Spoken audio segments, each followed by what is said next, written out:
אלכס, מה שלומך? בהמשך לשיחתנו אני מעדכן אותך על השינויים. מחסן הקמח הזה עובר למחסן הזה, למחסן יבשים באריזות. זה בעצם הופך להיות מחסן קמח, ופה המרגרינה, כמו שמופיע. רק פשוט היבשים באריזות הופך להיות מחסן קמח. במחסן הקמח הזה עובר המכדררת והמלוש, זה וזה, עוברים לכאן, לחדר הזה. בחדר הזה מופיע גם התנור.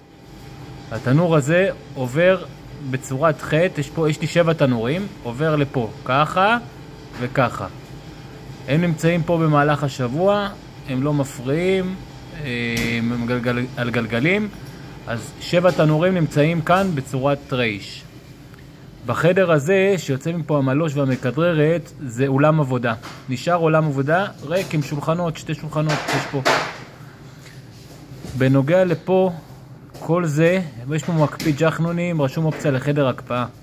כל הריבוע הזה הפך להיות חדר הקפאה. והמקפיא הזה שכאן עובר לכאן, מתחת למזגן.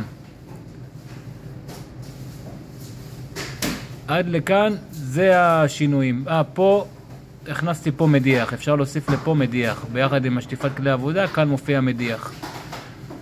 אני מקווה שהכל ברור. אם יש עוד שאלה אני זמין.